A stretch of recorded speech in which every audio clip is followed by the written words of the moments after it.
Hello student, I hope आप सबकी study अच्छे से चल रही होगी और आप सबकी सेहत अच्छी होगी। अब हमारा नेक्स्ट टॉपिक है वो ही यूनिट 4 है। क्या है?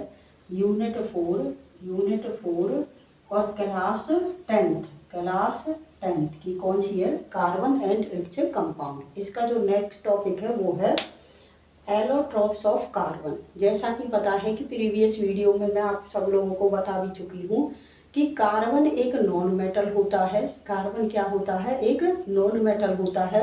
वो सभी जगह पर क्या होता है? प्रेजेंस होता है, चाहे वो लिविंग ऑर्गेनिज्म में, चाहे क्या है नॉन लिविंग ऑर्गेनिज्म में, चाहे सजीव वस्तुएं हैं चाहे निर्जीव वस्तुएं हैं। ज़्यादातर के अंदर क्या पाया जाता है? आपके पास में कार्बन पाया जाता है। ठीक है। जो अर्थ क्रस्ट होती है, जो पृथ्वी होती है, उस पर कार्बन की मात्रा कितनी पाई जाती है? 0.02% पाई जाती है। और एटमॉस्फेयर में जो कार्बन की मात्रा है वो कितनी पाई जाती है? 0.03% पाई जाती है। किसमें पाई जाती है? In the form of carbon dioxide. 0.03% पाई जाती है एटमॉस्फेयर में in the form of carbon dioxide. तो इस तरीके से कार्बन क्या होता है? एक बहुत ही इम्पोर्टेंट क्या है? नॉन मेटल है, जिसका एटॉमिक नंबर कितना होता है? 6 होता है। और उसके बाहरी कोश में कितने इलेक्ट्रॉन पाए जाते हैं? जब हम जनरल इलेक्ट्रॉनिक कॉन्फ़िगरेशन करते हैं तो क्या आती है उसकी? 1s2 2s2 और 2p2। इसका मतलब है इसके बाहरी कोश में कितने इलेक्ट्रॉन पाए जाते हैं? 4 इलेक्ट्रॉन पाए जाते हैं। ठीक है। ये कार्बन एंड इट्स कंपाउंड के बारे में हम पढ़ रहे हैं। अब है नेक्स्ट है एलोट्रॉप्स ऑफ कार्बन। कार्बन के एलोट्रॉप। एलोट्रॉप का मतलब होता है कि कार्बन कितने रूपों में पाया जाता है। ठीक है। तो क्या है आपके पास में? ये कहते हैं कि एलोट्रॉप होते क्या हैं? एलोट्रॉप का मतलब होता है कि एक ही एलिमेंट का डिफरेंट फॉर्म में क्या हो जाना? एग्जिस्ट कर जाना। ठीक है। तो कार्बन क्या है? एक ही एलिमेंट है। वो मोर देन वन फॉर्म में क्या करता है? एग्जिस्ट करता है in the form of graphite, diamond and fullerene, जिनकी फिजिकल प्रॉपर्टीज क्या होती है? डिफरेंट होती है, बट जो केमिकल प्रॉपर्टीज होती है वो क्या होती है? अप्रॉक्सीमेटली क्या होती है? सिमिलर होती है। ठीक है। तो हम पढ़ेंगे कि एलोट्रॉप्स ऑफ कार्बन, कार्बन के अपरूप। कार्बन क्या है? एलोट्रॉपी होती क्या है? Different form of the same element, एक ही एलिमेंट का डिफरेंट फॉर्म में पाया जाना, हैविंग डिफरेंट फिजिकल प्रॉपर्टीज। उनकी फिजिकल प्रॉपर्टीज क्या होंगी? डिफरेंट होंगी। और ऑलमोस्ट एक केमिकल प्रॉपर्टीज क्या होंगी? सेम होंगी। तो कार्बन आपका कितने रूप में पाया जाता है? कार्बन मोस्टली आपका 3 फॉर्म में पाया जाता है, ग्रेफाइट, डायमंड और फुलरीन। जैसा कि आपको पता है, सबसे फर्स्ट हम लेकर के चलते हैं डायमंड, फिर लेकर चलते हैं क्या? ग्रेफाइट। ज़्यादातर क्वेश्चन इसी के ऊपर आता है कि ग्रेफाइट और डायमंड में डिफरेंस बताइए। ठीक है। फुलरीन तो क्या है? आपका एक तीसरा फॉर्म है जो कि आपका नैनो टेक्नोलॉजी में और आपके पास में मेडिकल इंडस्ट्री में इसका क्या किया जाता है? यूज किया जाता है। पहले हम पढ़ेंगे डायमंड के बारे में, फिर ग्रेफाइट के बारे में और फिर किसके बारे में? फुलरीन के बारे में। अब हम पढ़ेंगे किस तरीके से कि अगर आपको कभी ग्रेफाइट और डायमंड के बीच में डिफरेंस आ जाए तो आप किस प्रकार से डिफाइन करोगे। ठीक है। जो डायमंड होता है आपके पास में, एक तो सबसे पहले स्ट्रक्चर पूछी जाती है, 1 मार्क्स का ऑब्जेक्टिव क्वेश्चन आ जाता है कि कैसी स्ट्रक्चर होती है डायमंड की। तो डायमंड की होती है 3 डायमेंशनल स्ट्रक्चर। कैसी होती है? 3 डायमेंशनल स्ट्रक्चर। और 3 डायमेंशनल स्ट्रक्चर को क्या कहा जाता है? टेट्राहेड्रल स्ट्रक्चर भी कह दिया जाता है। ठीक है। ग्रेफाइट के अंदर क्या होता है? ग्रेफाइट के अंदर होता है आपके पास में लेयर स्ट्रक्चर, जिसमें क्या बनती है? एक लेयर से दूसरी लेयर एक दूसरे के ऊपर बनती है। और वो लेयर भी क्या होती है? एक दूसरे को क्या करती है? आपके पास में स्लिप हो जाती है, एक दूसरे के ऊपर क्या हो जाती है? स्लाइड हो जाती है। तभी हम ग्रेफाइट को, ग्रेफाइट किसके अंदर प्रेजेंट होता है? ग्रेफाइट आपका प्रेजेंट होता है पेंसिल के अंदर। तो पेंसिल को जब आप रब करके देखो तो देखेंगे तो उसकी स्लिपरी सा लगता है। ठीक है। तो वो इसी की वजह से लगता है। ठीक है।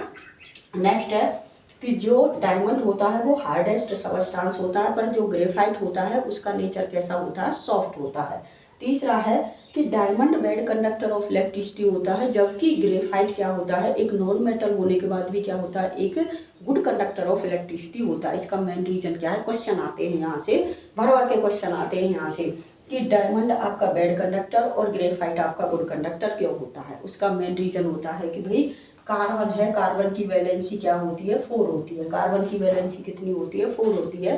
तो डायमंड के केस में ये कार्बन दूसरे कार्बन के साथ में 4 बॉन्ड बनाता है। क्या कितने बॉन्ड बनाता है? 4 बॉन्ड बनाता है, जिसकी वजह से इसके पास में कोई भी vacant lone pair of electron, कोई भी साइट वेकेंट नहीं बचती।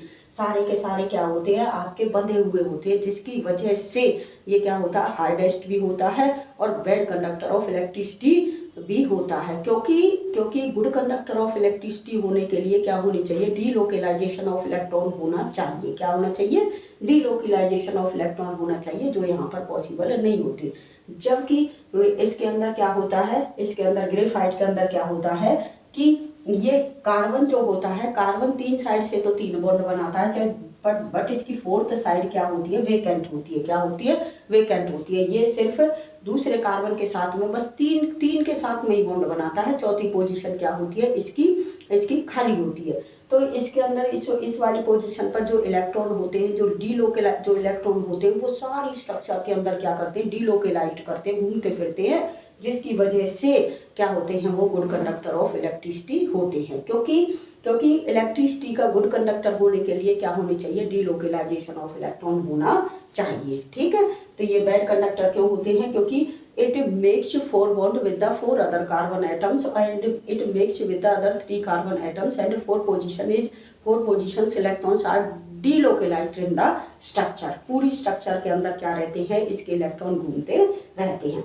नेक्स्ट है, ये क्या होता है भाई? 4 के 4 बॉन्ड क्या है? बंधे हुए हैं, तो ये क्या होगा? डायमंड क्या होगा? अनरिएक्टिव होगा। ग्रेफाइट क्या होगा? रिएक्टिव होगा, क्योंकि इसकी जो 4th पोजीशन जो वेकेंट थी वो उसे क्या बना देगी? रिएक्टिव। किसी ना किसी के साथ में क्या करेगा? कंबाइन फॉर्म में चला जाएगा।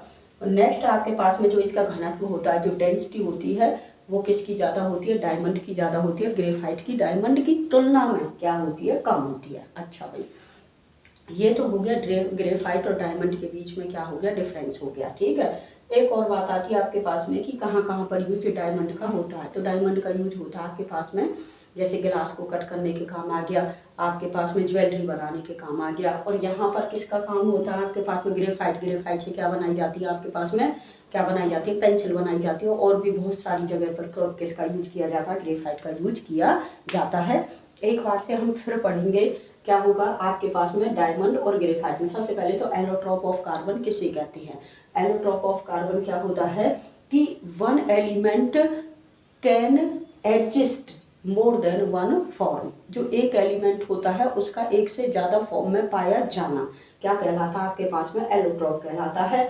कार्बन के 3 एलोट्रोप होते हैं। पहला होता है डायमंड, दूसरा होता है ग्रेफाइट और तीसरा होता है फुलरीन। जो डायमंड होता है, डायमंड की स्ट्रक्चर कैसी होती है? 3 डायमेंशनल होती है। Diamond is the hardest element. सबसे ज़्यादा क्या? मोस्ट हार्डेस्ट एलिमेंट में, मोस्ट हार्डेस्ट सबस्टांस में इसको गिना जाता है। और ये क्या होता है? बेड कंडक्टर ऑफ इलेक्ट्रिसिटी होता है। क्यों होता है बेड कंडक्टर ऑफ इलेक्ट्रिसिटी? इसका रीजन आता है बाकायदा। ये इस वजह से होता है बेड कंडक्टर ऑफ इलेक्ट्रिसिटी, क्योंकि इसके पास में कोई लोन पेयर ऑफ इलेक्ट्रॉन नहीं होता, कोई डीलोकेलाइजेशन ऑफ इलेक्ट्रॉन इसके पास में नहीं होता। इसकी वैलेंसी कार्बन की 4 होती है और 4 अदर कार्बन के साथ में ये क्या बनाता है? बॉन्ड बनाता है। ठीक है, उसके बाद क्या होगा? जब इसके पास में कोई इलेक्ट्रॉन लोन पेयर होगा ही नहीं तो ये क्या होगा? अनरिएक्टिव होगा। ठीक है, उसके बाद क्या होगा कि इसकी डेंसिटी क्या पाई जाती है? बहुत ज़्यादा हाई पाई जाती है। उसके बाद ग्रेफाइट क्या होता है? ग्रेफाइट की हेक्सागोनल स्ट्रक्चर होती है।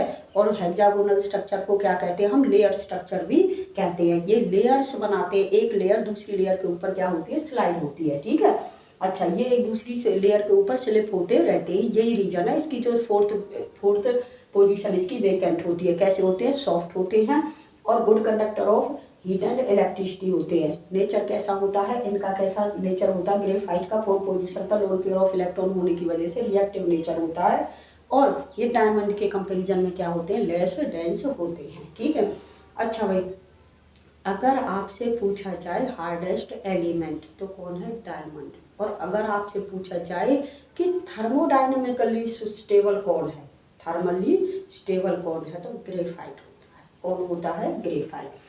अब आते हैं हम आपके पास में फुलरीन। ठीक है, बुक मिनिस्टर फुलरेंस ने 60 कार्बन एटम को क्या किया था? आपस में बुक मिनिस्टर फुलरीन ने क्या किया था? आपके पास में इसकी खोज की थी। इसके अंदर क्या पाया गया?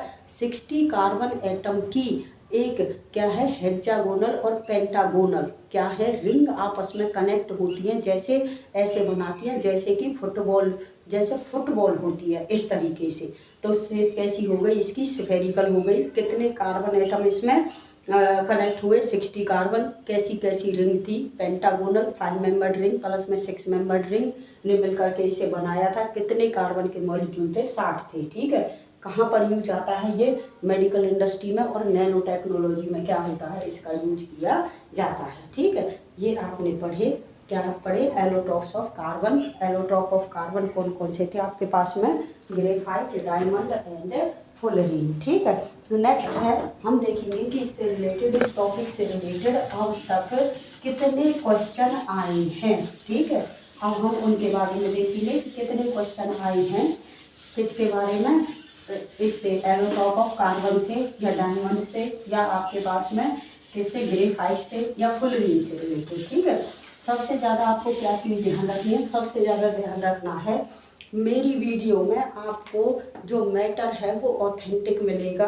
इस चीज़ के ऊपर बिल्कुल नहीं जाना है कि कैसा बोर्ड यूज किया जा रहा है, कैसी क्या चीज़ है। बहुत डिजिटल सिस्टम चले हुए हैं, बहुत डिजिटल सिस्टम चले हुए हैं। मेरे पास में नॉलेज है और मेरा बोर्ड है। अगर आपको अच्छा लगे तो इसको, मेरे चैनल को लाइक करें, शेयर करें और सब्सक्राइब करें, ताकि मुझे ज़्यादा से ज़्यादा मोटिवेशन मिल सके और मैं ऑथेंटिक वर्क ही कर पाऊँ। इसलिए नेक्स्ट है आपके पास में कौन कौन से क्वेश्चंस हैं। ठीक है, आपके पास में 2018, 19, 20, ठीक है, 20 अप्रोक्सीमेट, इन सालों में और भी बहुत सारे सालों में क्वेश्चन आया है। The structure of diamond is, the structure of diamond, और 4 ऑप्शन आपको बना के दे दिए। डायमंड इज 4 ऑप्शन बना के दे दिए, यहाँ ए, यहाँ बी, यहाँ सी और यहाँ पर क्या दे दिया, डी। डी में दे दिया आपको लीनियर, सी, बी में दे दिया टेट्राहेड्रल, सी में रोम्बिक और इसमें मोनोक्लिनिक, कुछ भी दे दिया जाए। तो आपको ध्यान रखना है कैसी होती है इसकी स्ट्रक्चर, 3 डायमेंशनल। कैसी होती है, 3 डायमेंशनल, और जिसे हम क्या कहते हैं, टेट्राहेड्रल भी कहते हैं, यही बताया था। ठीक है, ये क्या है, डायमंड की स्ट्रक्चर होती है। डायमंड की स्ट्रक्चर होती है कौन सी, किस फॉर्म में पाया जाता है, या तो 3 डायमेंशनल में पाया जाएगा, और 3 डायमेंशनल को ही क्या कहते हैं, हम हायर क्लासेज में आकर के टेट्राहेड्रल बोल देते हैं। अगर आपसे पूछ लिया जाए यही क्वेश्चन पूछ लिया जाए कि ग्रेफाइट की कैसी होती है, तो ग्रेफाइट की स्ट्रक्चर होती है आपके पास में लेयर स्ट्रक्चर और हेक्सागोनल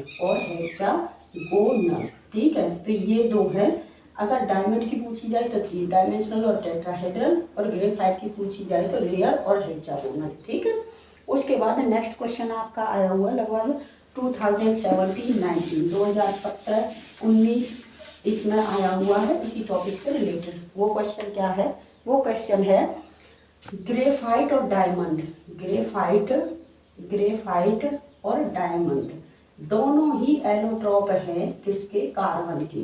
दोनों ही एलोट्रॉप है कार्बन के, बट ये तो गुड कंडक्टर है और ये क्या है, बैड कंडक्टर है, किसका, हीट एंड इलेक्ट्रिसिटी का। ठीक है, तो इसका रीजन बताइए। तो मैंने पहले ही बता दिया आपको कि जो डायमंड होता है, डायमंड होता है, डायमंड के अंदर कार्बन 4 के 4 बॉन्ड बना लेता है, कोई डीलोकेलाइजेशन ऑफ इलेक्ट्रॉन यहाँ पर नहीं रहती। बट कार्बन में एक कार्बन अदर 3 कार्बन के साथ में बॉन्ड बनाता है, जो 4th पोजीशन रहती है उसकी, वो क्या होती है, डीलोकेलाइज्ड होती है, जिसकी वजह से डायमंड तो क्या होता है, बैड कंडक्टर होता है, और ग्रेफाइट क्या होता है, good conductor of heat and electricity होता है। ठीक है, नेक्स्ट क्वेश्चन आपके पास में आया हुआ है, explain the structure, explain the structure of, इन्होंने कहा है कि स्ट्रक्चर एक्सप्लेन कीजिए कि कौन कौन सी स्ट्रक्चर बनाते हैं, structure of graphite and diamond, graphite और डायमंड की स्ट्रक्चर बनाइए। ठीक है, एक्सप्लेन कीजिए, और इससे why they do have the different physical properties, why they do have different properties. ठीक है, why they do have different properties, और इसने क्या कहा कि इनकी प्रॉपर्टीज अलग अलग क्यों होती हैं, ये बताइए। तो स्ट्रक्चर का तो हो गया, स्ट्रक्चर में क्या हो गया कि आपके पास में जो ग्रेफाइट होता है, ग्रेफाइट की कैसी होती है, लेयर और हेक्सागोनल स्ट्रक्चर होती है। डायमंड की कैसी होती है, 3D 3 डायमेंशनल और टेट्राहेड्रल स्ट्रक्चर होती है। ठीक है, ये एक कार्बन के साथ में डायमंड होता है, वो 4 बॉन्ड बनाता है, 4 बॉन्ड कंप्लीट कर लेता है, जबकि ग्रेफाइट होता है, ग्रेफाइट 4 में से 3 बॉन्ड बनाता है। ठीक है, इनका ये नेक्स्ट है आपके पास में कैसे जो डायमंड होता है वो हार्ड क्यों होता है। ठीक है, नेक्स्ट क्या था इसके, why they do have the different properties, इनकी डिफरेंट प्रॉपर्टीज क्यों पाई जाती हैं। ठीक है, जो ये कार्बन है, कार्बन की 4 के 4 बॉन्ड बनाने की वजह से ये क्या होता है, हार्डेस्ट होता है, नॉन कंडक्टर ऑफ इलेक्ट्रिसिटी होता है, और इसके साथ साथ क्या होता है आपके पास में बैड कंडक्टर ऑफ इलेक्ट्रिसिटी भी आप बोल सकते हो, हार्डेस्ट हो गया, बैड कंडक्टर ऑफ इलेक्ट्रिसिटी हो गया, और अनरिएक्टिव हो गया। ठीक है, but due to the presence of the delocalisation of electron का डीलोकलाइजेशन होना, इधर उधर घूमना पूरी स्ट्रक्चर के अंदर, किसके केस में, ग्रेफाइट के केस में, जो ये चौथा इलेक्ट्रॉन है जो इधर उधर क्या करता है, पूरी स्ट्रक्चर के अंदर डीलोकलाइज करता है, जो घूमता रहता है, उसकी वजह से ये क्या होते हैं, गुड कंडक्टर बन जाते हैं, किसके, हीट एंड इलेक्ट्रिसिटी के। ठीक है, और इसका क्या है, रीजन क्या है, ये ही फोर्थ पोजीशन इसको क्या बना देती है, रिएक्टिव बना देती है। ये ही फोर्थ पोजीशन की वजह से, फोर्थ पोजीशन पर जो इलेक्ट्रॉन वेकेंट है वो इसे क्या बना देते हैं, सॉफ्ट बना देते हैं।